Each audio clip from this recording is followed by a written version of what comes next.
Fundação Vale apresenta.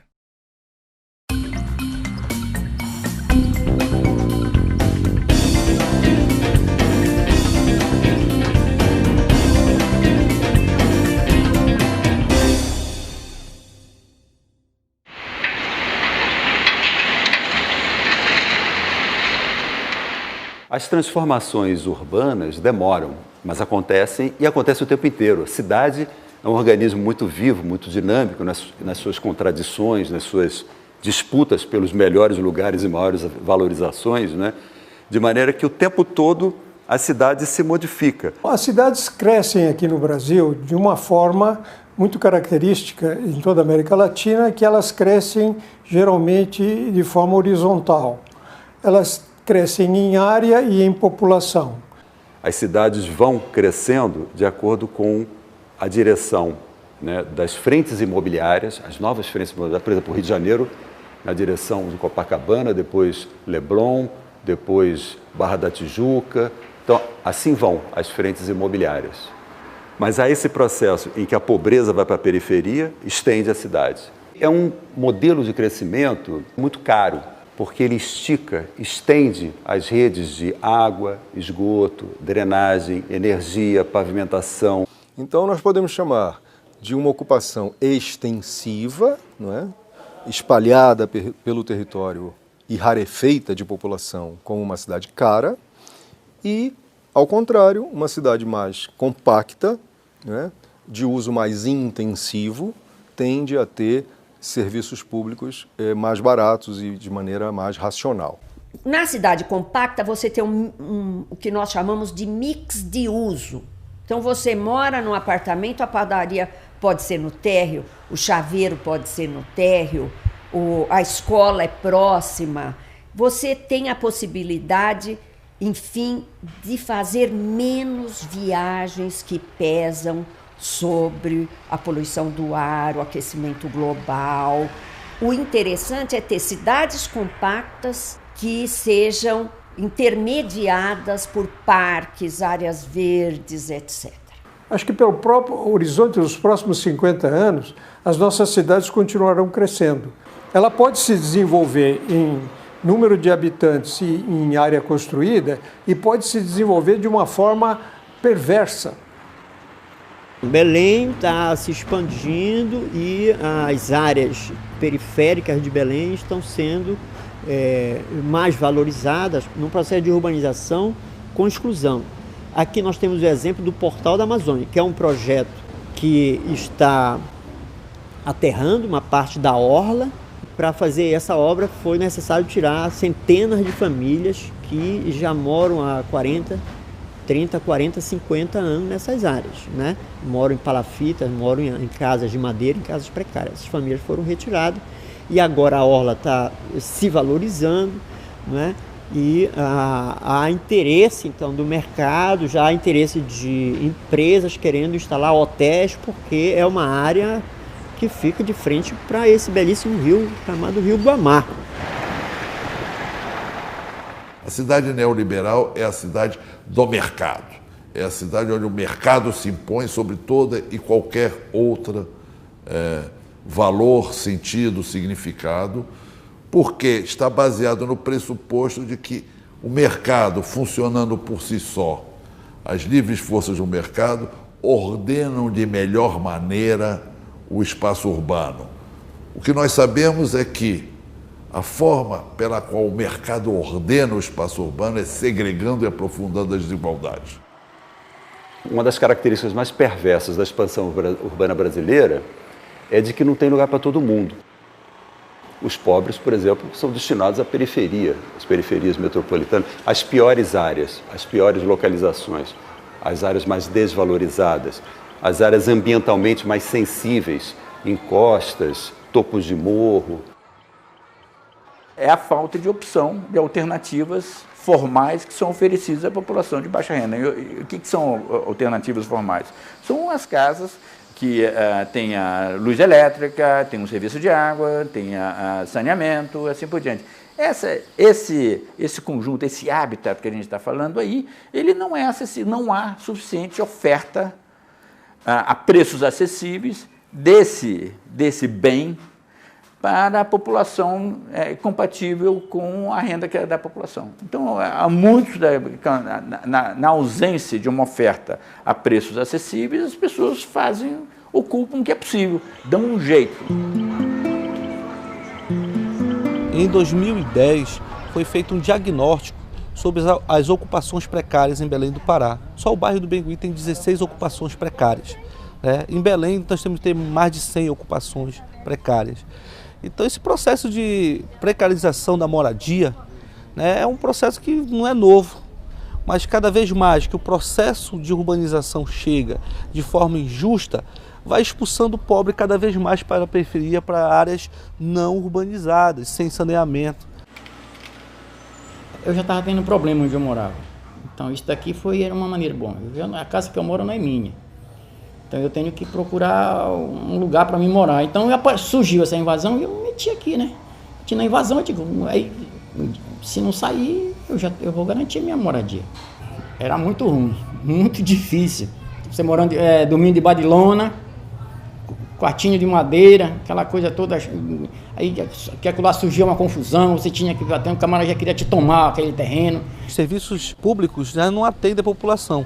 Com a ocupação Paulo Freire e outras ocupações, veio a inchar ainda cada vez mais e faltando escola, creche, para atender as novas necessidades dessa população que chegou desde 2003. Então, desde 2003, a população aqui praticamente está abandonada. Tem horas que o pessoal fica horas e horas no ponto de ônibus, esperando um ônibus e não consegue. Quando vem aquela vulca, né, o pessoal ali dentro. O outro lado da moeda é que quando vem a urbanização, não se tem um tratamento diferenciado. O que falta realmente é uma discussão séria da política de desenvolvimento, tratando os diferentes de formas diferentes.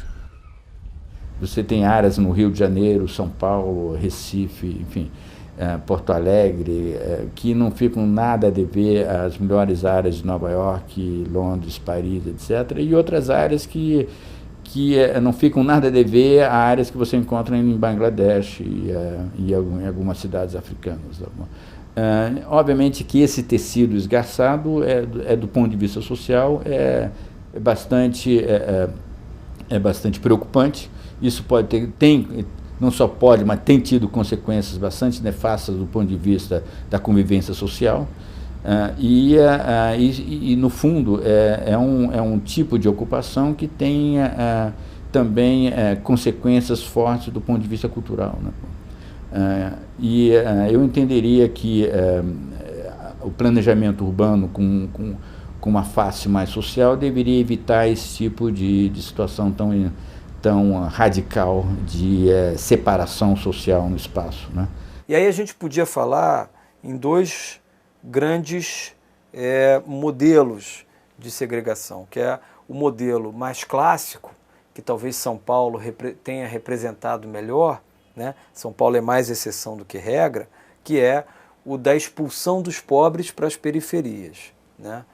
Ao passo que em outros casos, como é o caso do Rio, como é o caso do Recife, de outras grandes metrópoles, em que você tem uma combinação de favelização das regiões centrais com formação também de um anel ou de alguns anéis periféricos. A lógica é os pobres que incomodam, os pobres que estão disputando a cidade, né?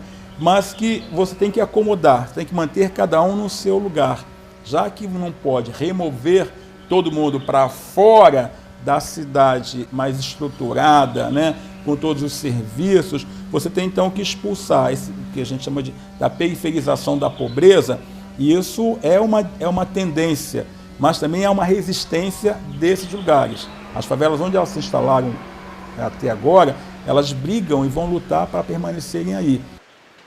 Quando se olha para a periferia pobre, precária, ilegal, onde as pessoas, por não ter acesso ao saneamento básico, vivem permanentemente sujeitas a doenças e endemias, é uma das faces mais perversas também que nós podemos assistir, dentre outras, das nossas cidades. Isso, na verdade, significa que a cidade não está presente, né, na vida cotidiana dessas pessoas. Então, qual é o papel do poder público nesse caminho da reforma urbana? Qualificar as áreas desqualificadas e não qualificar mais as áreas já qualificadas. Eu acredito que a melhor maneira de desmontar essa segregação é fazer com que a cidade toda tenha uma qualidade urbanística básica, aquela qualidade urbanística que seja o mínimo que qualquer cidadão tem o direito de ter, com infraestrutura, com calçadas adequadas, com áreas verdes e também promover polos de desenvolvimento econômico, né, fazendo com que essa população possa ter um emprego mais próximo da sua casa e, portanto, se rompendo essa polarização centro-periferia. Os caminhos vêm justamente da conflituosidade da cidade. Ali onde a cidade resiste, ali onde as tensões urbanas crescem, ali onde as pessoas se manifestam nas mais variadas maneiras, não é apenas lutando contra uma remoção. Ali onde grupos de movimentos de mulheres interpelam a cidade machista, ali onde grupos populares interpelam a cidade empreendedora, privatista,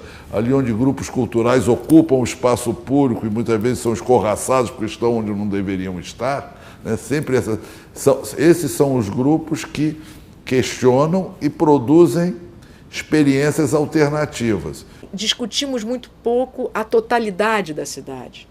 Nós discutimos muito esses processos, ocupa, não ocupa, né? Queremos essa obra, queremos saneamento na favela. Isso a gente pensa muito hoje territórios isolados, né? Carentes. E a grande cidade? Que grande cidade a gente quer, né?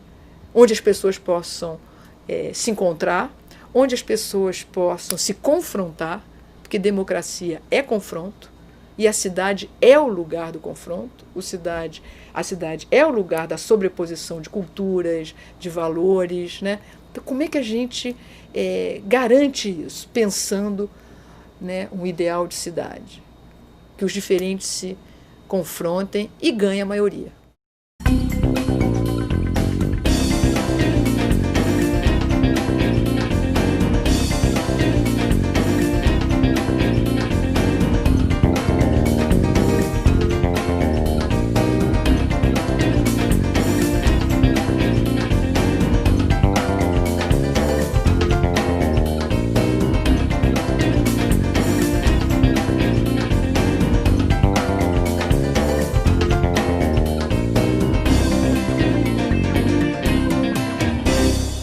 Um oferecimento Fundação Vale.